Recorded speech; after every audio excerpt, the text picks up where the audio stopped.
so that's okay. I just want to say something to you about the scrutinies, and Jan is handing out a piece of paper that has a little bit of a write-up about it. First of all, did you all enjoy the trip to the cathedral on Sunday? Was that a good experience for people? Excellent, happy to hear that. So you saw the silo, which is the Cathedral of the Sacred Heart, and the architecture on it. If you look at your calendar, there are 3 scrutinies. And the scrutinies are a special time, as you'll read, for those people who are not baptized who are coming into the church. So for everyone else who's baptized, you're already Christians. You're already members of the church. So this is a special time for the individuals who are part of the catechumenate to take time away and grow in the understanding of their faith. So the 3 scrutinies that take place are the 3rd, 4th, and 5th Sundays of Lent. And on your calendar you have that. For the catechumens, we're asking you to attend these specific masses as best you're able. I mean, if there's some big reason why you can't attend, we understand. So on February 28th, it'll be at the 11 o'clock Mass for the first scrutiny. And what's happening in these scrutinies is, certainly for the first and third scrutiny, the persons coming into the church at that first scrutiny on the 3rd Sunday of Lent, you receive the Creed. And so for the opening part of the Mass, the readings, the homily, then there'll be a dismissal similar to what happened on Sunday for the rite of sending. And that gives you an opportunity to meet with catechists, for the catechumens to meet with the catechist to talk just about the Creed. A nice kind of question and answer just for the people who are coming to the church. Everyone else who's already baptized doesn't experience the scrutinies because you've already been scrutinized and baptized in our Lord Jesus. But what I would like to do is encourage, as a sign of support, as many of you who can be there at these Masses. So on February 28th, the Mass at 11 o'clock. And then what I'm arranging to have is after that Mass, so the catechumens will be dismissed somewhat a little bit after the Gospel. They'll go downstairs, have their kind of meeting. The Mass will end. And then what I'm going to have is like a light meal or something after that Mass. So what I would love to do as a sign of support is all the rest of us to be able to attend that Mass, so to be able to be there, and then afterwards to be able to socialize. So sponsors and catechumens and candidates as well. So that will be on the 3rd Sunday of Lent, February 28th. March the 6th, that Sunday, what we'll do is the scrutiny, but we won't dismiss the catechumens. They'll remain for the rest of the Mass because we don't give you anything at that Mass to talk about. But it's at the 3rd Mass, the 3rd scrutiny, which we give you the Our Father. And it's hearing the Our Father within the context of the community. And so that's an opportunity again for the catechumens to go and be with catechists to be able to talk through questions and answers simply about the Our Father and your faith journey. On that Saturday night, which is the Saturday before break, I know it's going to be a challenge for people. Again, I would ask everyone else who can to be able to attend that Mass as a sign of support, because the RCIA is really a community journey. It's a journey altogether. And then what I'll do is have pizza. We'll get pizza and stuff for after that. So my first question would be, how many of you, the catechumens, I hope you can all make it with your sponsors. So let's just plan on that on the 28th, the catechumens. So those people are being baptized. Okay? All of the others, how many of you think you'll be able to make it as a sign of support? And mainly I need to know because of meals. So do you think you'll be able to, let's just, hands way up. So 1, 2, well, the 2 of you will be together, right? Or no? You think? 2, 1, 2, 3, 4. Other candidates, you'll be there? Yeah, the sponsors. It's really the candidates, catechumens, and sponsors. The team doesn't need to worry about it. If you want to be there, let me know. That's fine. But you don't need to worry about it. So hands up again high. Maybe let me do it this way. Stand up if you're going to be there. So, say what? The 28th. I just need to get meals for the 28th. So 1, 2, 3, 4, 5, 6, 7, 8, 9, 10, 11, 13, 14. Okay. Well, the catechumens as well. You'll all be there, so we'll plan on all of you. So this is the people above and beyond. So we'll plan on probably about 40 or so. All right. Well, thank you very much. And Father Bob, take it away.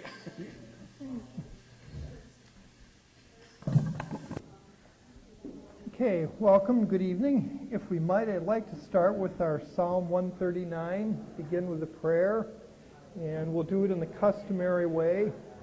To my left will be the first verse, and to my right will be the even verse here.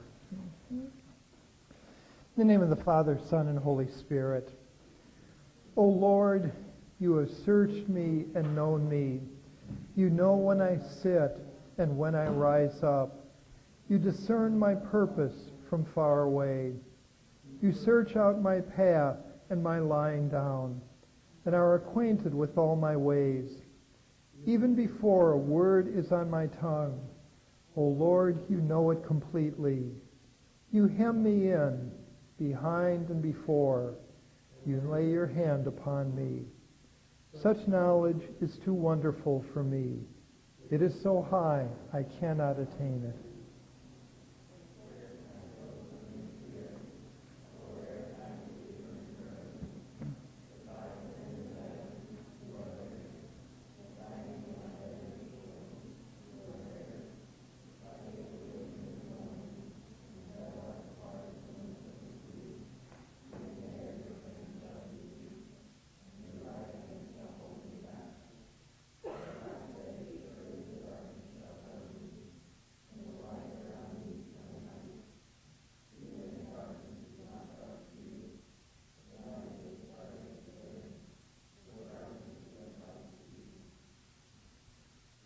For it was you who formed my inward parts. You knit me together in my mother's womb. I praise you, for I am fearfully and wonderfully made. Wonderful are your works, that I know very well. My frame was hidden before you, when I was being made in secret, intricately woven in the depths of the earth. Your eyes beheld my unformed substance. In your book were written all the days that were formed for me, when none of them as yet existed. To me are your thoughts, O God. How vast is the sum of them. I tried to count them. They are more than the sand. I come to the end. I am still with you.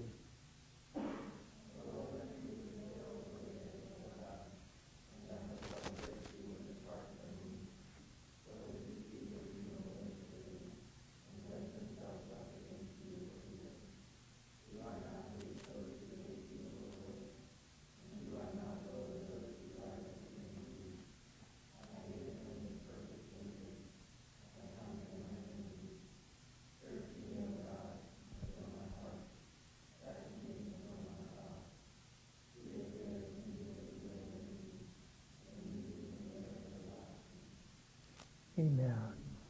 In the name of the Father, Son, and Holy Spirit. Well, most of all, I'm going to try to be non-controversial tonight. After all, who's here who's 2 days overdue? Yeah, we don't want anything happening here. Felicia is here, and she's 2 to 3 days overdue. So it's getting nice and calm tonight. I'd like to answer a couple questions that were found in the box last week. First one is this. In order for your child to be baptized, do the parents have to be married, like if the child was married out of wedlock? The marital status of the parents has no bearing on the baptism of the child.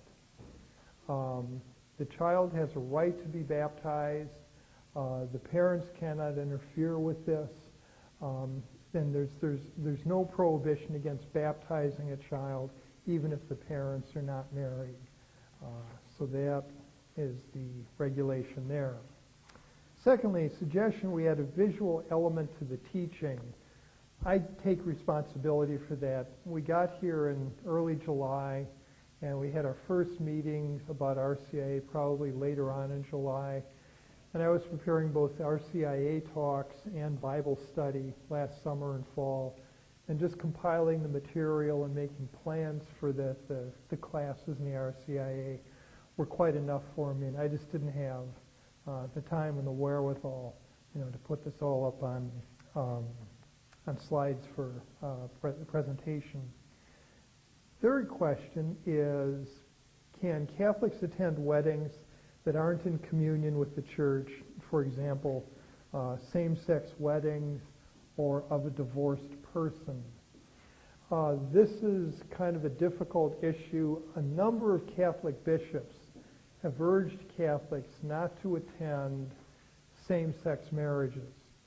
And the reasoning behind that is that the same-sex marriage is not a genuine marriage. The union is immoral, and Catholics shouldn't be endorsing that by going to, same-sex weddings and marriages and that. I think that becomes complicated, say, when you have a special relationship with the person, if it's your son or daughter. Your intention, if you object to same-sex marriages, is to go there to support the special person. And that would not cause scandal, I think, if a parent or a very close friend went there. I think it would be a different case, though, if you were asked to be part of the bridal party in, say, a same-sex marriage. And I think that probably is something that shouldn't be done. With divorced Catholics who are getting remarried without an annulment, I haven't really been able to find anything on that, if it's immoral, to attend such a marriage. I'll dig up whatever I can, and I'll try to help you with that. Okay. Want to thank all of you for the sending ceremony here at St. Isidore's. A number of people commented on how orderly and really how dignified it was. A number of people said it was very well run, very smooth. I'm sure some things went on in the end, but no, it really did appear that way. And we thank you for your time to plan it and prepare it so well. Okay, today what I'd like to do is to talk about Catholic moral teachings.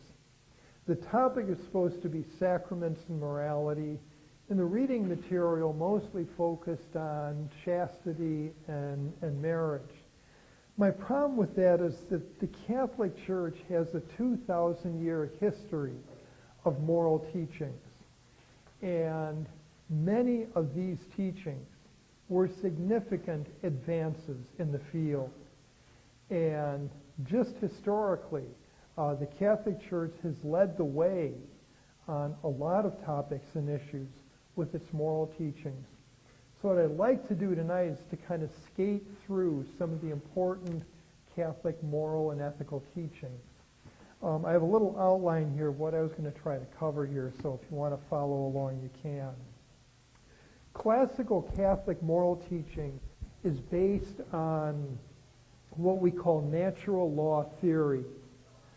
Natural law theory holds that we consider actions to be good that are good for us as human beings.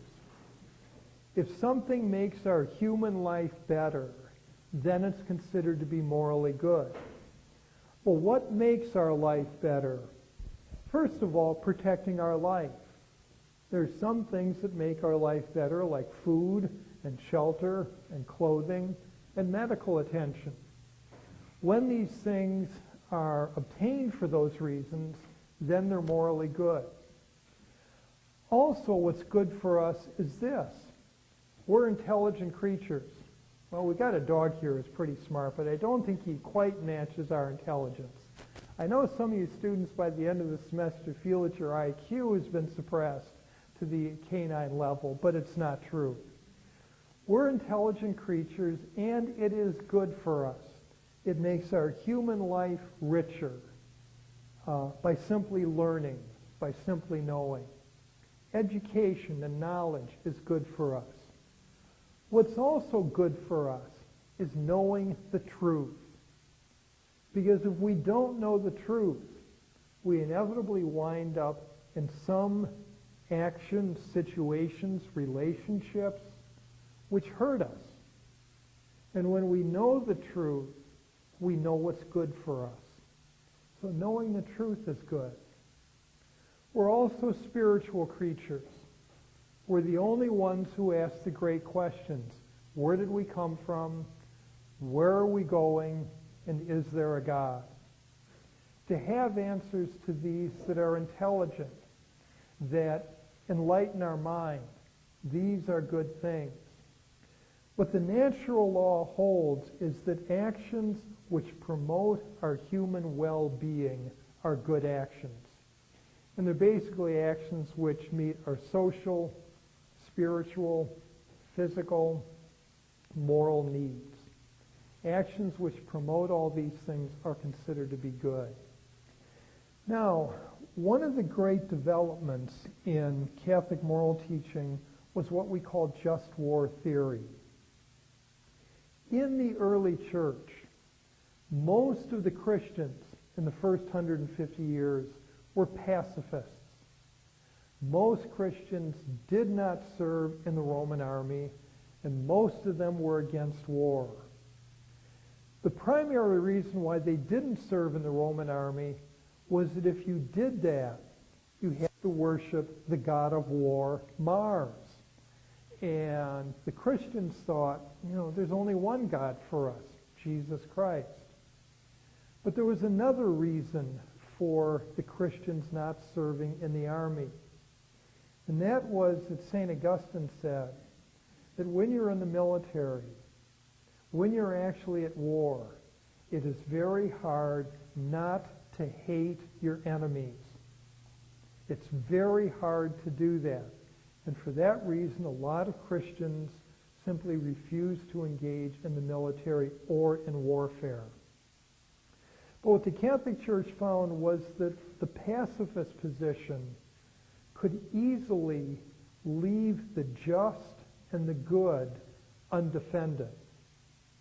And to defend what is just is a good thing. So Augustine argued that if war was employed to protect justice, it could be just. Not to say that it's charitable, but it could at least be just. Now, what developed over time was a really advanced theory about what makes for a just war. The first condition was that the cause of the war, the reason for going to war, had to be just. You couldn't go to war to enrich yourself. You couldn't go to war simply to get revenge on another person or another group or people. You couldn't go to war simply to dominate and control and exploit. War had to be fought for a just and a good purpose. And basically what Augustine and Aquinas argued was that war is just if it is fought to restore justice. Secondly, they asked about the intention for fighting war. War had to be fought for a good intention. You couldn't fight a war for conquest, for wealth. It had to be fought for the purpose of restoring justice. Now, Augustine argued something that seems to be paradoxical. He argued that war was just if it was conducted to bring about peace. And what he meant by that is that in a just war, the balance of justice is established. And where there is justice, peace would follow. So when he says war is fought for peace, what he's really getting at is justice here. Thirdly, in fighting a war, The means used have to be proportionate. I didn't realize this, but did you know that Bulgaria has a navy? Yes, Bulgaria has a navy. There's one ship in the Bulgarian navy, you know. You do not nuke the Bulgarian capital to sink that one ship. The means used have to be proportionate, you know. You cannot use devastating weapons of mass destruction. The means have to be proportionate. Fourthly, the Catholic teachings argued is that discrimination has to be employed in warfare. You have to discriminate between combatants and those who are actually engaged in war and those who are not combatants. So in other words, you can only seek to kill or capture or harm those who are combatants. The one problem I have with international law on war is that it allows a besieging army of a city, it in fact allows them to conduct indiscriminate warfare, where you just fire away at a city. You know, you encircle it, you try to starve people out, and you keep bombarding them. They did this in the Battle of Stalingrad in World War II. And they probably killed 400,000 people, either by starvation or direct attack.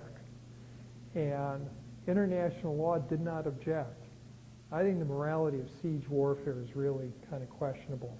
But this principle of discrimination has to be respected. Yeah.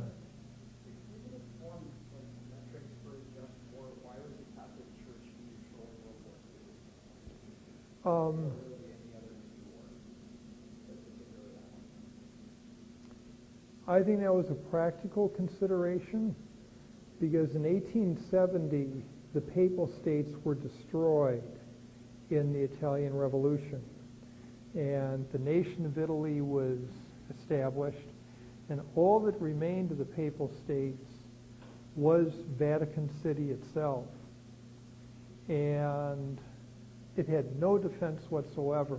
I mean, throughout the Middle Ages, you had the Germans and the French and the Italian kings ready to jump in and save the Pope. But he got involved in all of these incredible, convoluted, complicated alliances and relationships in the Middle Ages, and it tore the church to pieces because the kings all wanted to control the Vatican and the Pope. And when the Papal States were lost, initially the Vatican objected, but finally with Mussolini, the Vatican said, we will remain neutral and we will not support either side in any war. They didn't do that in the First World War. They didn't do it in the Second World War.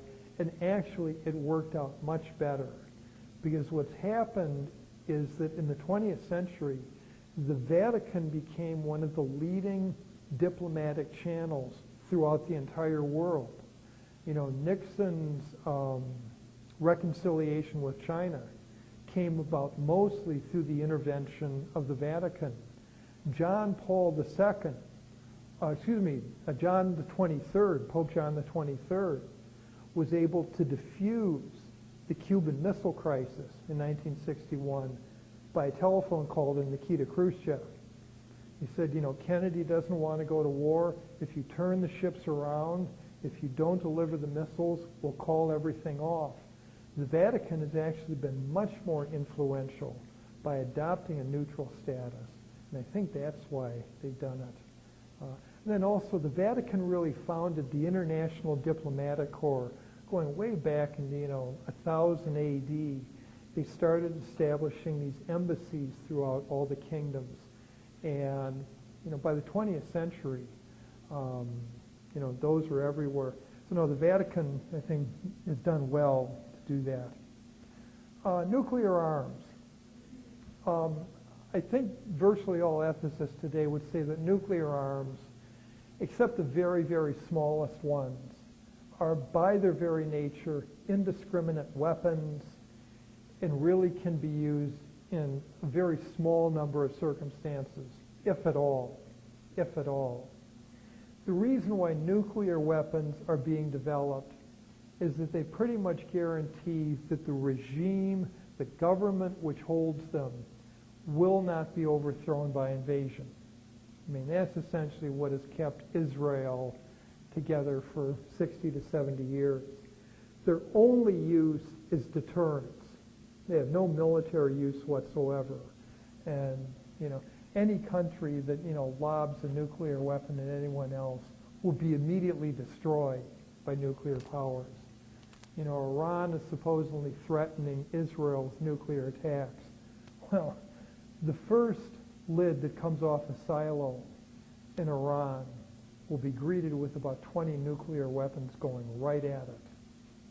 It's a strategy that won't work, Nuclear weapons are useless except for deterrence. Any other questions or comments or anything? Yeah.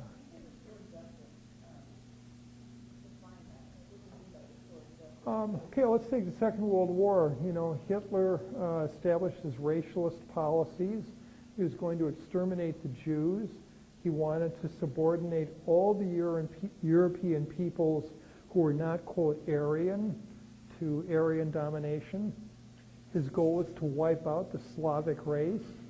He wanted to abolish the black race, all of whom he considered to be inferior. He considered the Celts, the Scandinavians, to be, an appropriate race, an acceptable race for the Aryans. And he showed that he damn well meant to do this, and nothing was going to stop him. And I would say that was a just war because everybody knew what it meant. And after, the ceasefire came, they finally realized what he had done. I mean, that really was a war to protect the nations, the peoples, the races of the world. And I think that probably was a just war, I think that's probably the best example we could possibly have. You could say the same thing about the Napoleonic Wars. I mean, when, Napoleon finally reached full stride, he wanted French culture to dominate from Moscow to the Atlantic. That was his goal, these imperialist wars and modern 20th century industrial warfare, they can become pretty unethical.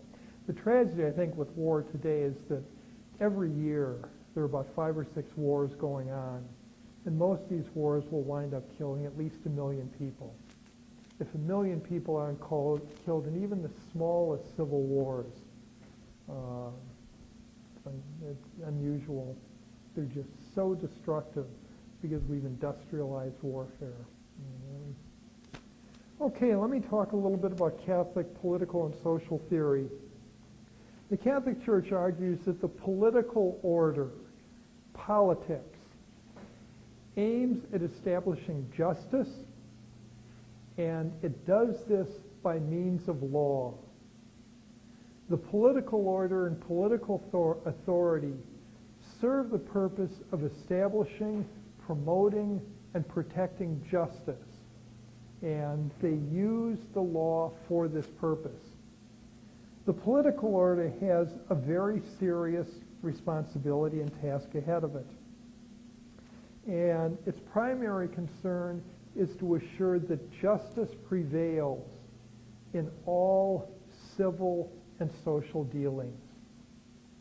And it guarantees justice by means of the law. The political order's responsibility is not to establish economic well-being, it's to establish justice. The responsibility of society by its associations, its activities, the responsibility of society is to establish a prosperous life for citizens. The purpose of society is to engage in commerce, in education, in cultural activities. The purpose of society is to engage in recreational activities and these sorts of things.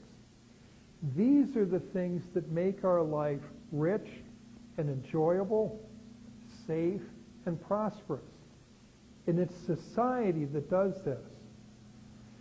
Catholic teaching is that the civil order is not to interfere, the political order is not to interfere with these social activities unless there is injustice. If there's injustice or no fairness, a lack of fairness, then the political order and the judicial order can intervene.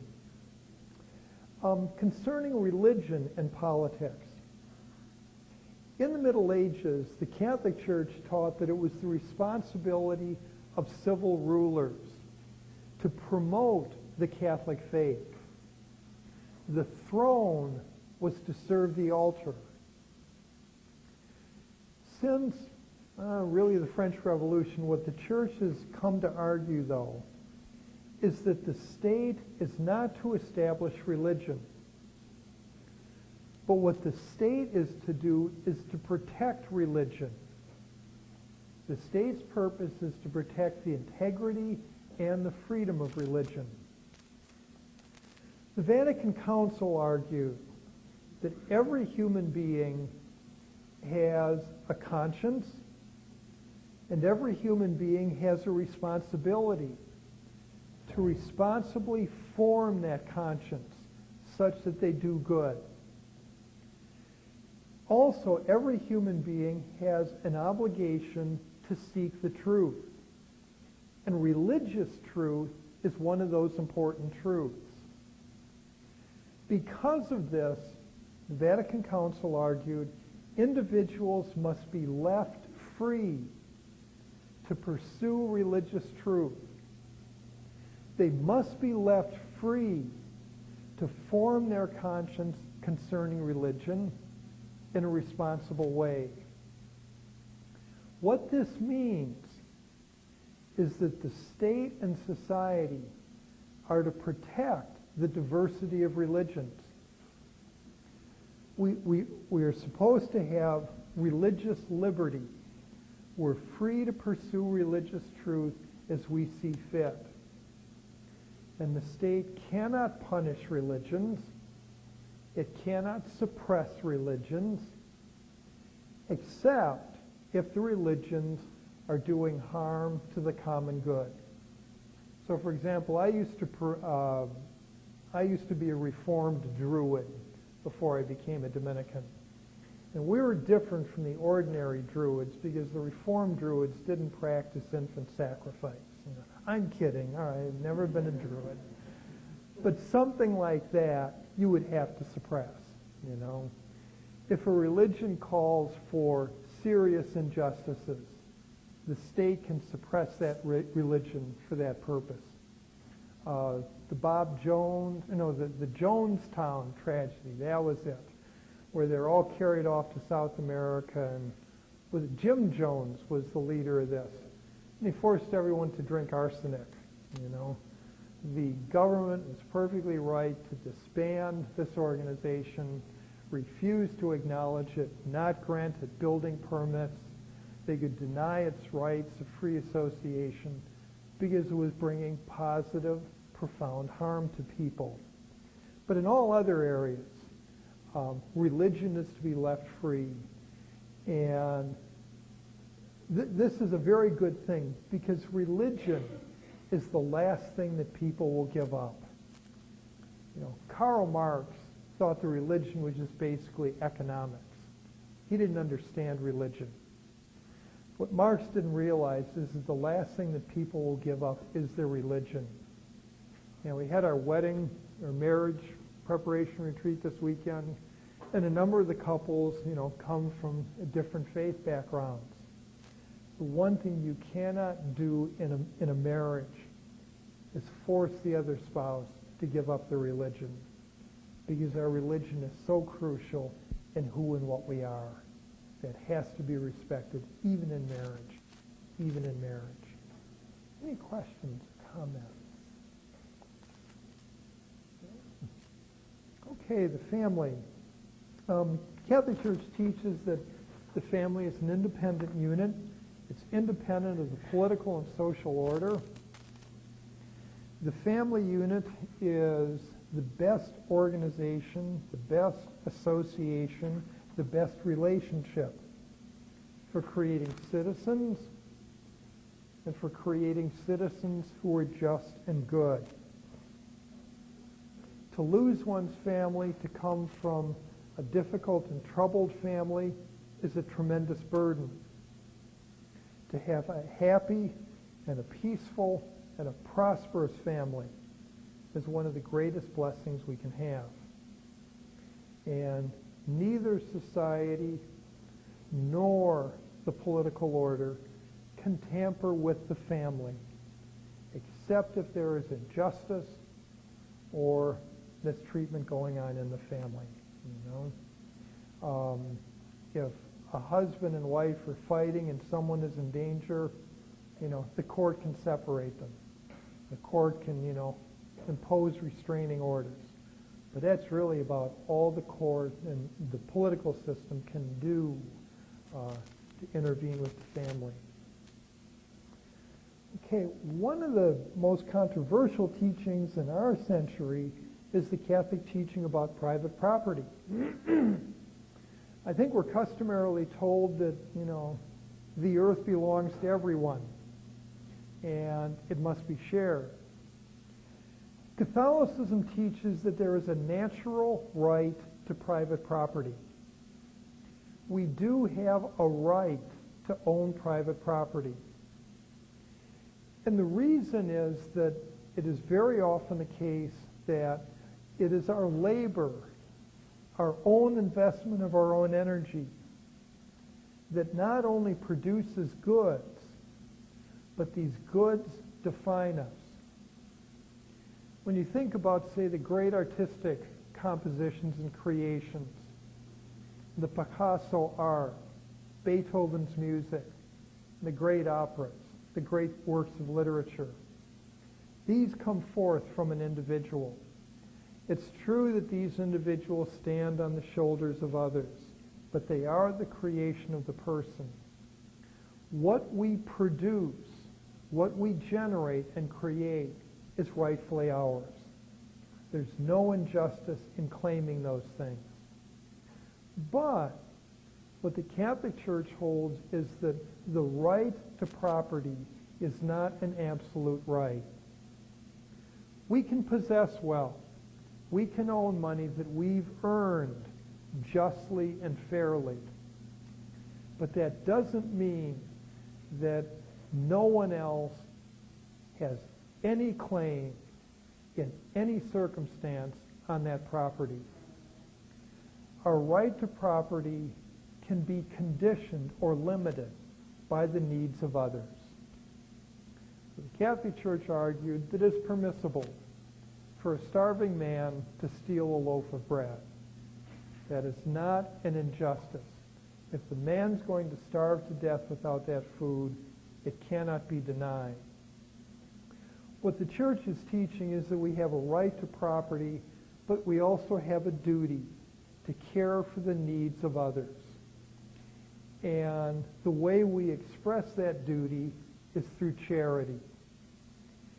And actually giving something to another in charity is much better than having it taken from you by a public authority.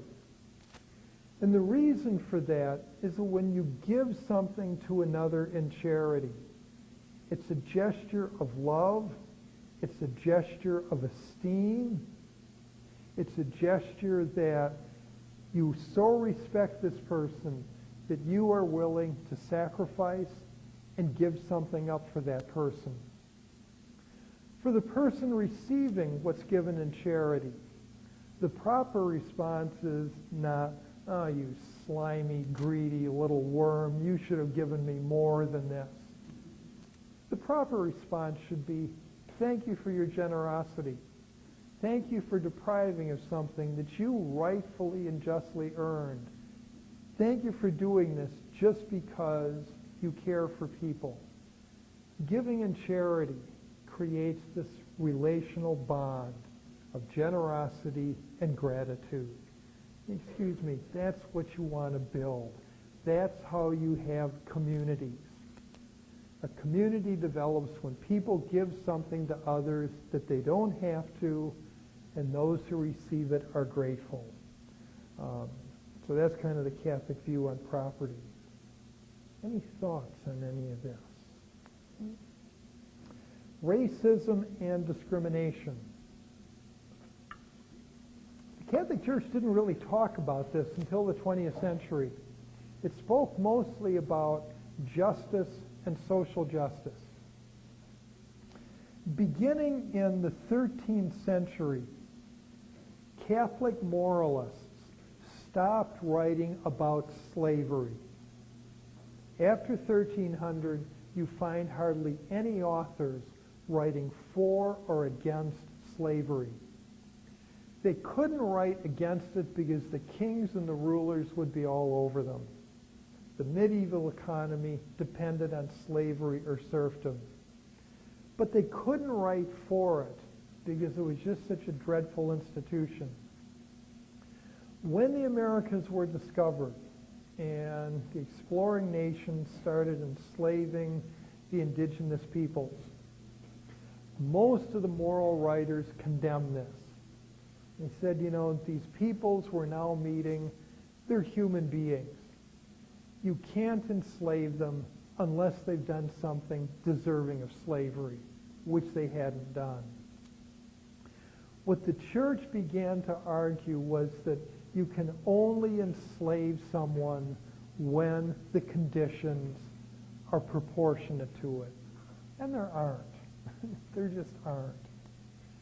In the 19th century, the church began to condemn it, and finally in the 20th century at Vatican II, it absolutely condemned it. The problem with racism is not so much a psychological attitude as are the horrors that come from discriminating against people. Blacks and Africans were enslaved because others didn't like them. And they used the racist arguments to justify their enslavement. That's the real problem with discrimination. It's the injustices that follow and trail of this attitude that are so malicious and so objectionable. Today we still see this we see the discrimination in attitude, but we also see, you know, the injustices that follow from it. With women, the lack of opportunity, the lack of compensation, you know, in the job market is what we're seeing. We're seeing, you know, limited opportunities for them. Also, there is, and I don't think people talk about this much, but there is genuine discrimination between the wealthy and the poor. There's this class distinction between those who are wealthy and those who are poor. Most people don't think about this. They seem to think that it's perfectly good for the poor to dislike and resent and think maliciously of the wealthy. And the wealthy seem to think that it's perfectly justified for them to speak and think ill of the poor. That's economic. That's class discrimination as much as racial discrimination. And that itself is something that really is objectionable as well. Labor and management. Economic development. The 19th and the 20th century have been two centuries that are unique for this. Never has so much wealth been produced in the history of the world as has been produced in the 19th and 20th century, particularly the 20th century. It's a combination of the industrial engineering, industrial development with mass universal education with free market economics. You put those three things together and you have extremely high levels of productivity. But you have to have those three, the education, the industrial base, and then the free market and the freedom to develop these things. The key to economic development is to give people the skills and the knowledge so that they can produce marketable skills and services in the marketplace. When you can do that, prosperity will follow. First, you have to have the education, acquire the skills, the knowledge, the experience, the ability. Then you have to have the actual production from it. And then before all that, the freedom to do it. This really has been the key to, the advancement of wealth in the 20th century. And if you look at the truly wealthy nations in the world, wherever they are, they have an educated population, they have freedom to develop their ideas, to bring them to market, and they have an educational system which provides the necessary skills and material, and then you have a market that encourages this. And that, I think, is the key to economic development. Governments usually don't do a very good job of these things, either kings, dictators, or whomever. Labor and management. One of the most interesting encyclicals written in the history of the church was written by John Paul II, Laborum Exercens. In this encyclical, John Paul kind of dissolved the division between labor and management. John Paul pointed out rightly that anyone who labors is actually managing their productive activity.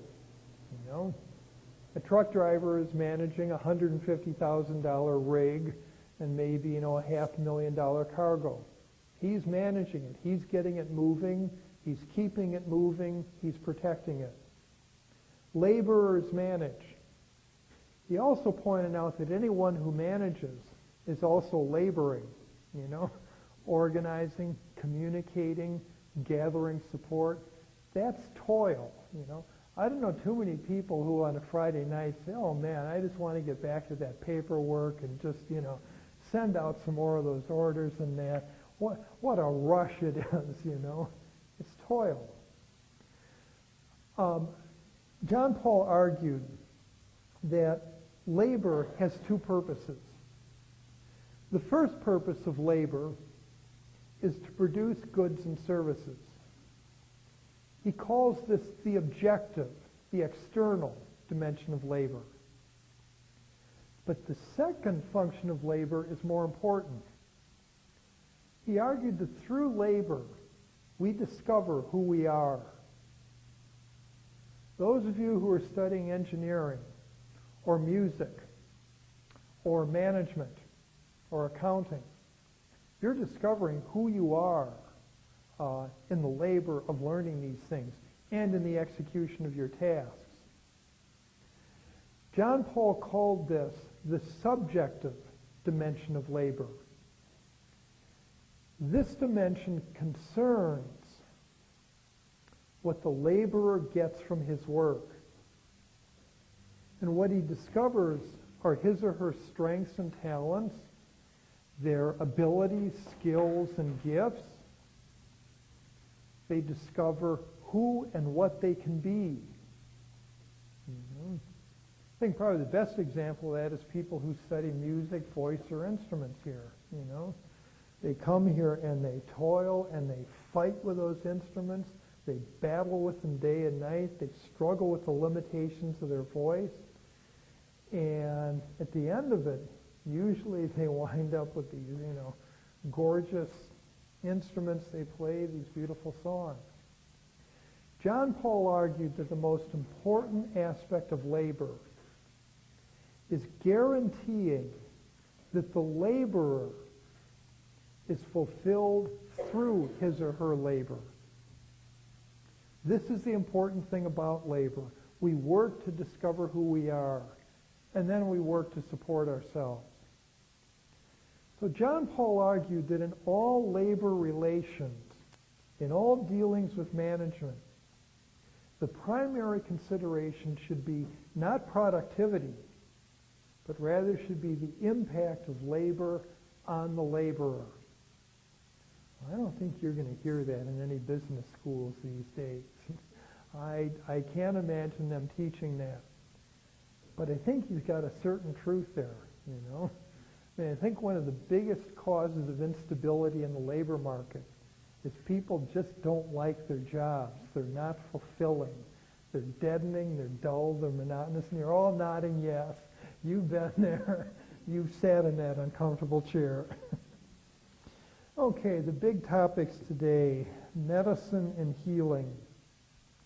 In Catholic teachings, the purpose of medicine, obviously, is to heal and to alleviate suffering. The purpose of the healthcare profession is to help people recover from disease, stave off death, and protect them from suffering. The 20th century will probably go down in world history as the century of medicine, because this is the first time in the 5,000 years we know of recorded history in which people have actually been healed. This really didn't happen to any significant degree until the 20th century. With the development of antibiotics, sterilization, septic treatment, we've gone from, setting bones to operating within the trunk of the body to doing cosmetic surgery, and now medicine has actually proceeded to the point where the brain is the new frontier.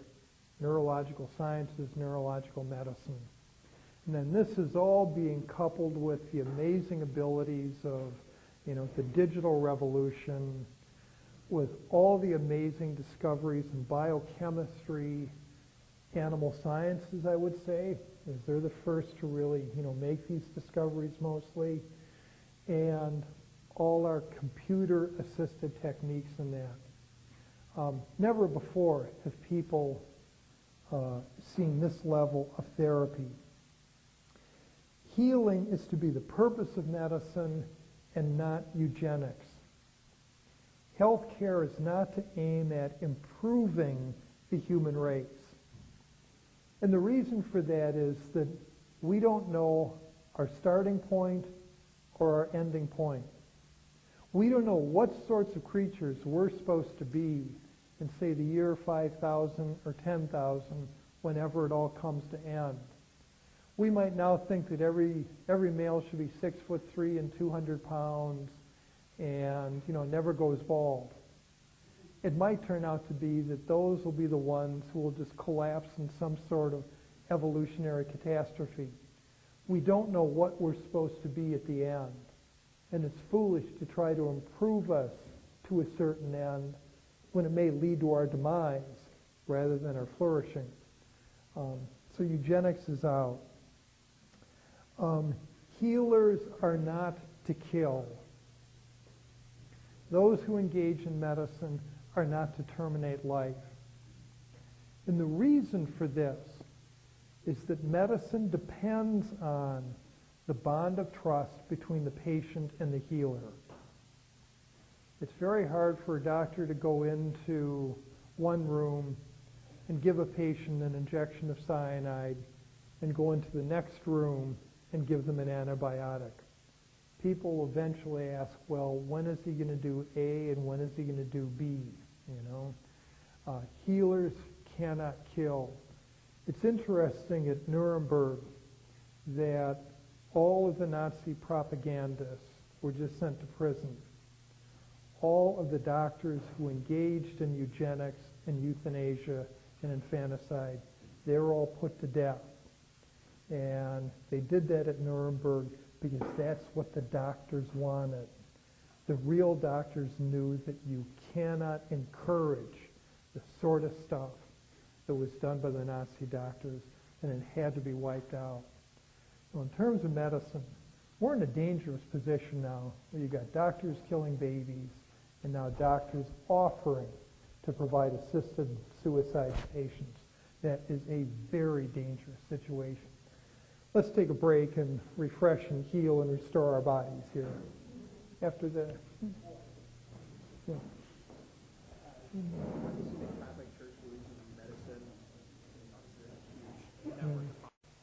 Health is not an absolute value. It's not a value that has to be protected at all costs. But we're obliged to take reasonable efforts to take care of our health. We brush our teeth, do sanitary care, we get exercise, eat a reasonable diet.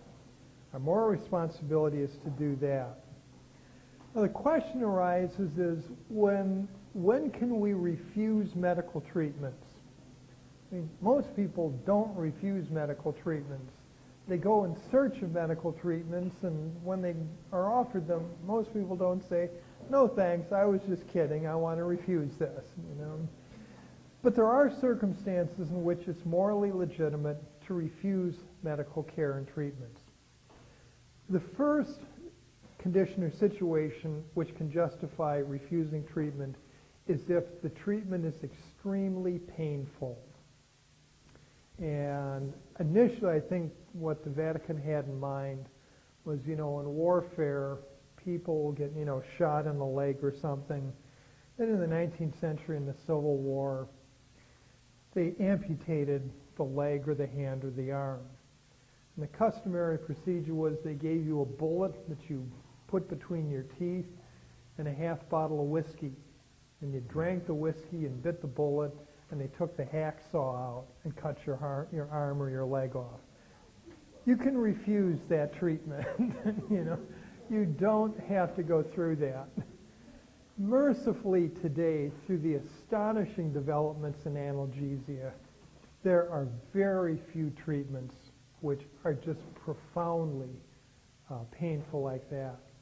Even say with cancer patients, they've now developed, morphine care and treatment so that most patients, even with cancer, in their final days, are pretty much pain-free. It's just absolutely astonishing what they've done in the past 50 years. Secondly, you can refuse medical treatments if they are extremely or radically expensive. Now, with the new healthcare program that we have now, I don't understand how that works. But traditionally, when people had to pay for health care out of their own resources, what the standard of radical expense meant was that you could refuse a medical treatment if it made it impossible to meet your ordinary, customary expenses and demands. So if you would have to mortgage your house, take your children out of school, work maybe 2, or if you're married, 3 or 4 jobs, you could refuse the treatment just because it was too expensive. How that operates today, though, I don't know. With the new marketplaces and insurance and that, I don't understand it. The third requirement was that you could refuse a medical treatment that was risky or of uncertain clinical value. In other words, if a treatment may not be successful, if it's a purely experimental treatment, you don't have to undergo, the pain, the expense, the burden of taking that form of medical care or treatment. Now, to look at this on the other hand, you are required to take medical treatments that are not radically painful. You are required morally to receive medical treatments that are not extremely expensive. And you are required to take medical treatments which are pretty much proven to be effective. To refuse those is to treat the good of your life unjustly. You're not being just and fair to the treasure and the value of your human life. It's a sin of injustice. Yeah. I wonder about treatments that a person may have considered for so long, they know that they're in research that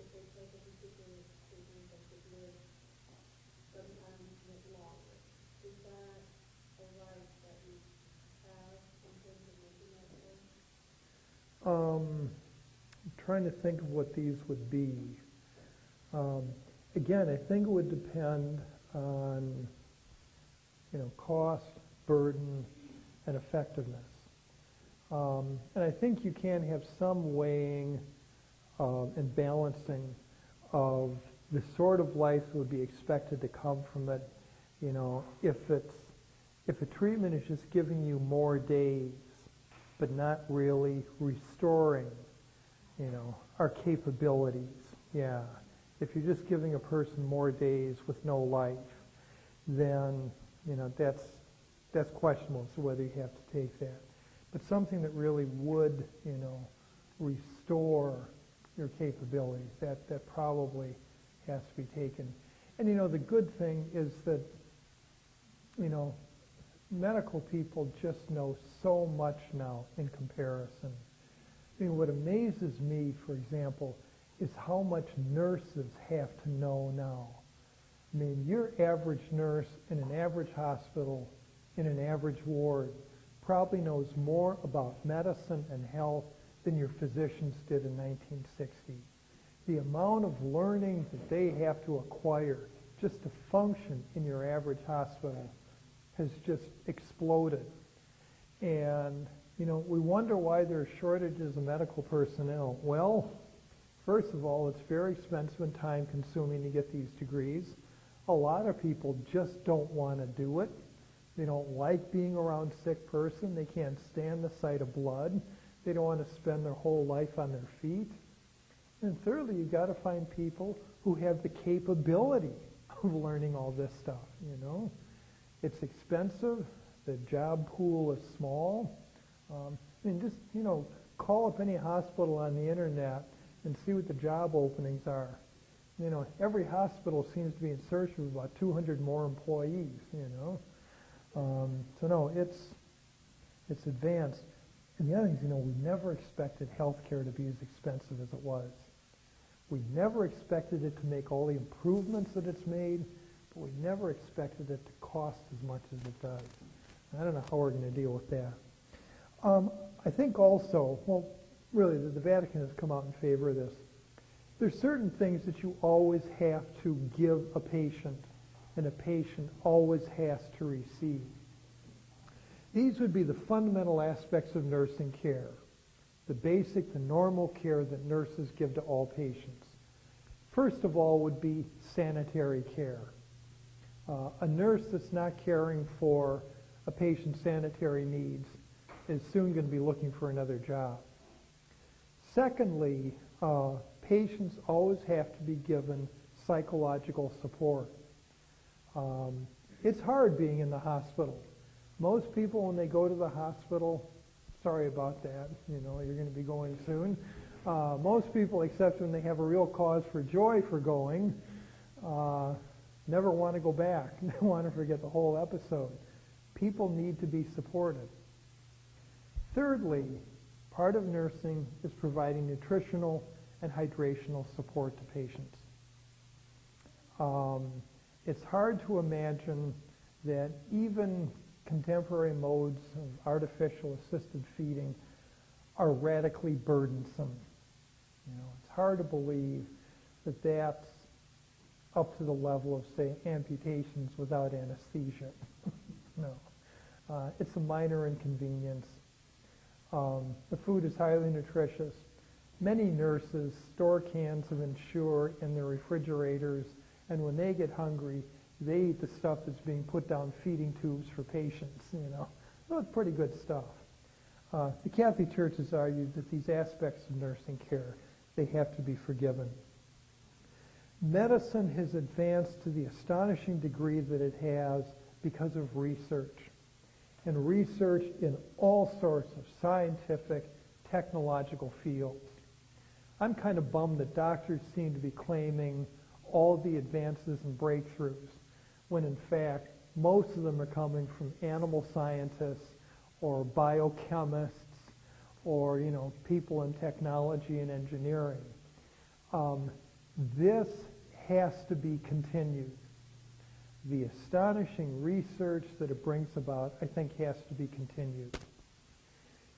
To bring that about, You have to have a culture which looks at disease and suffering as something that can be overcome. We can make advances regardless of what the condition is if we just apply ourselves. We need that aggressive attitude that you see in contemporary medical, biomedical research. That's what's brought about all these advances, and we need that to continue. And this whole business is very, very fragile. Research is very fragile. I'm worried about what's happened to healthcare in the past couple of years because I'm afraid it's really going to harm this culture, this aggressive culture of medical research. You don't want to lose that. It is a benefit to everyone.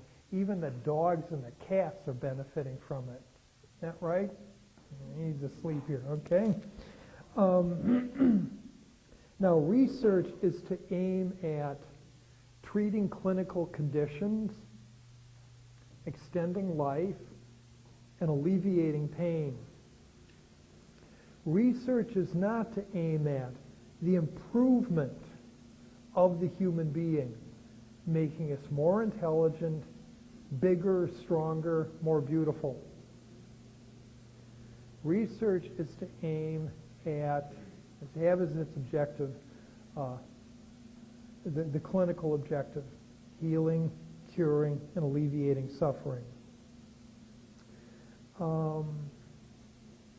The latest developments, they're now calling it gene editing. We used to call it genetic manipulation.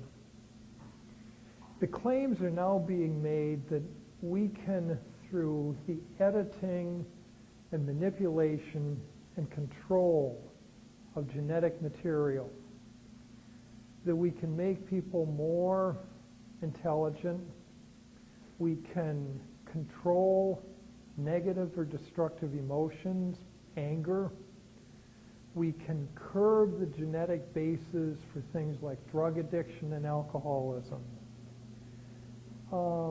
Maybe we can. I'm kind of doubtful, though. About 20 years ago, the human genome was actually mapped by the French. They brought this about. They were able to identify and locate all the human genes. They said, this is going to be great because we can now start examining all the relationships that these 900,000 or so genes have. Well, 20 years later, the honest scientists were saying, you know, it's a jungle in there. We have no idea whatsoever how these genes are going to interact, what they're going to bring about, what they're going to do. Manipulating the gene, the genome for human purposes, it's a fantasy. We just can't do it.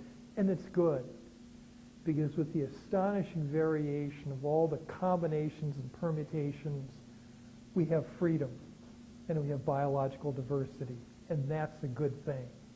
That enriches and strengthens, the entire human race. Genetic editing or manipulation for therapeutic purposes is a good thing. What we cannot do, though, is this. We can manipulate the genes in our own bodies, what they call the somatic genes. What we have to stay away from, though, is manipulating the genes in the germ cells, the reproductive cells. If you start changing and turning and editing and recombining those genes in different ways, you really don't have any idea of what that's going to become in 3, 4, 5 generations. About the Zika virus that's out there, Zika, I've never heard it pronounced. This virus has been around for 50 years. It was discovered in Africa. It moved to South America. And for 50 years, it has been pretty much an inert virus, not causing much harm. One scientist has speculated that maybe this particular virus and these mosquitoes have now become such a lethal threat is because they know that some of these mosquitoes were genetically manipulated. It was done within the past 5 to 8 years. I don't know if that's just a bogus story or not, but you wonder why all of a sudden this thing has become so threatening, so lethal. Something happened somewhere. Catholicism, to move to another topic, has really from the beginning condemned suicide and mercy killing. It views mercy killing, euthanasia, as sentimental homicide. Your motive is to relieve suffering. Your motive for this action is to treat the sick and the ill lovingly and generously and kindly. The problem is that you're doing this by ending their life. The law would say that if you deliberately, freely, and willfully take another person's life, your motive for doing it is irrelevant. You know, if I kill Bill because he's threatening my romantic relationship with Susie, I'm guilty of homicide. If I kill Bill because I don't want him to suffer, I'm still guilty of homicide. The motive doesn't change the nature of the action. Certainly a criminal law and immorality as well. I used to be able to say that the medical profession was holding off physician-assisted suicide, but I think that's less and less the case.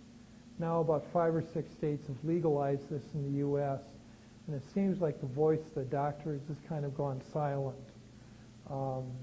I would be worried about this in the next 30 years because this movement is only going to grow. There's a lot of money to be made in physician-assisted suicide.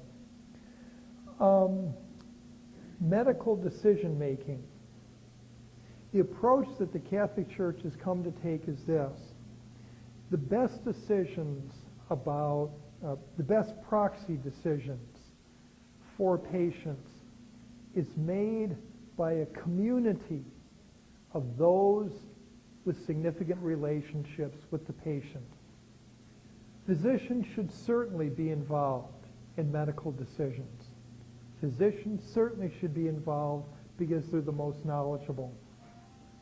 People involved in finance, hospital administrators, the law should also be involved in medical decision making. The best decisions come about from these communities of decision making. Decision making shouldn't be solely in the hands of the physician or the patient, because the patient is very often the least informed person there. And the physician needs to give consideration to a whole range of other factors. And the best solution is simply a community of those involved with the patient. Modern medicine has become based on informed consent. And this came about because of the Nazi genocide. The Nazi doctors did these horrible experiments on people, never gaining informed consent. And at Nuremberg, a new standard was imposed which requires all interventions to be explicitly done with the consent of the patient. And healthcare providers cannot deal with patients unless they have consent for this. And this has actually turned out to be a very wise policy because the upshot of it has been that patients trust healthcare providers now. Patients don't fear that a healthcare provider is just going to storm into the room and do something for them. And that's a good thing because often when that's been done in the past, they've had the wrong patient or the wrong treatment. A very bad situation.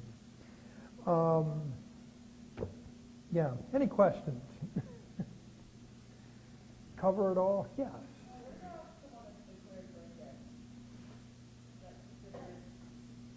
Boy, That is a topic which is being hotly debated today.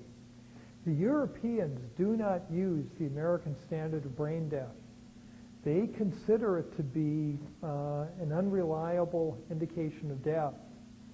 And the Americans, some of the leading ethicists are aware of this. The problem is that about 2 or 3 times a year, we have these cases of pregnant women in late term, in their final term. Something traumatic happens and they go into a coma, and they are diagnosed according to, the standard criteria, the standard tests, as brain dead. And yet about 2 or 3 times a year, these women will continue to gestate their babies for up to 3 weeks with just pretty much basic care, antibiotic care, temperature control, nutrition and fluids. And they gestate these babies for, often 2 or 3 weeks. Excuse me, if you're dead, you should act like you're dead, And I've never been personally involved in this, but I understand that gestating a baby is one of the most complicated functions of the human body. One ethicist argued that we should have neurological death and then somatic death. And his argument was that when a person is determined to be brain dead, we call it neurological death. And then you can extract organs for transplantation. And if the woman is pregnant and, there's another human being there, you don't do that. Brain death was invented to make organ transplantation possible. But what's happening now is that they've discovered that I think they call it the autologous stem cells that they find in the bone marrow, these are cells which are not yet determined, say, to be skin tissue or neurological tissue or bone tissue. Those cells can be manipulated for a specific purpose. So, for example, about 1.5 years ago, researchers up in Minneapolis, University of Minnesota, they took the structure of a human cadaver. They took the person's heart out. He was deceased. They stripped the structure of the heart of all its cells. They then went into a reservoir of stem cells they had extracted from the recipient. They cloned those cells and formed these cells around the structure of this donor's heart. And they actually got the heart beating. So they actually have created, through stem cells, a beating heart. The big problem is this, though. You had an adult-sized heart that was just formed. It didn't really have the strength to pump blood. And I'll bet you what they're going to start doing is, when, you have, say, stillborns or things like that, they will extract the heart after death, strip the cells from it, and then start actually, I'm going to call it farming hearts, so that these hearts will grow and strengthen over time. I think that's one thing they're considering. I think organ transplantation is eventually going to be replaced with stem cell organ repair. So, for example, for damaged livers and kidneys, you take stem cells, you clone them, you direct them to be, say, kidney or liver cells, and you implant those where the damaged tissue was. I mean, that seems to be the future. And, yeah. So, I've heard a couple of doctors speak on contraception and what the truth about what it actually does. Oral contraception. And I just feel like you don't get it enough in the church. Right, well, we don't do it from the pulpit very much because if you want to guarantee that people will walk out of your church in a homily, talk about contraception. That's been done to me about 5 or 6 times, and I'm sick and tired of it. Where we do teach it is when anyone who comes to us to get married. You know, right? I mean, I heard now three doctors. Well, no, one of them speak on it, and I don't know, to me it's like it should be up to them. Well, It bothers my conscience a lot to think that I'm not like going out and telling everyone I'm doing well, you know, people pretty much know what the Catholic Church teaches about contraception. It's in the paper every day. But when I heard, that's why it's like when you talk about all the inventions and construction, modern medicine, that issue alone kind of makes it hard for me to all of their listening to them. Well, now remember, you know, contraception has been going on since 2000 to 3000 BC. This isn't just a modern, you know, development. We've been the most effective at it, but modern contraception is in trouble. Most women who use contraception change methods about every 18 to 20 months. What that tells me is they're very dissatisfied with it. The other thing, well, you say we haven't been doing much. The natural family planning programs are pointing out some very fascinating things about contraception. One is that people who practice natural family planning have sexual relations much more often than those who practice contraception. You know? Maybe that's what we should be teaching, you know? Let me try that from the pulpit sometime and see what sort of reaction we get, find their weakness and exploit it here. No, I mean, what we have done for the past 20 years, I think is right on. It's when people come to us to get married. You take people who want to be Catholic and, you know, you teach them about this. The public media is they are never going to change their minds about this.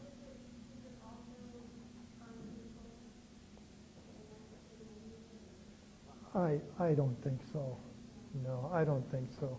I mean, what they have to invest in contraceptive research to find something that's safe and something that's going to hang on the market for a while is so much in comparison to their yield from it.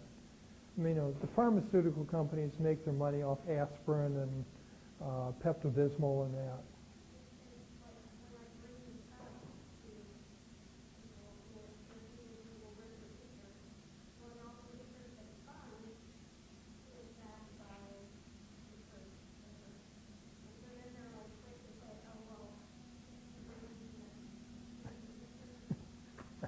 Well, I mean, that's the best ad hominem argument you can get, you know. We're not going to accept what you say because of the people who are saying it. That's a pretty weak argument, you know. Maybe we need to sharpen our debating skills here somewhat. Okay, I have to go to another meeting. We'll see you whenever our next meeting is. I don't know.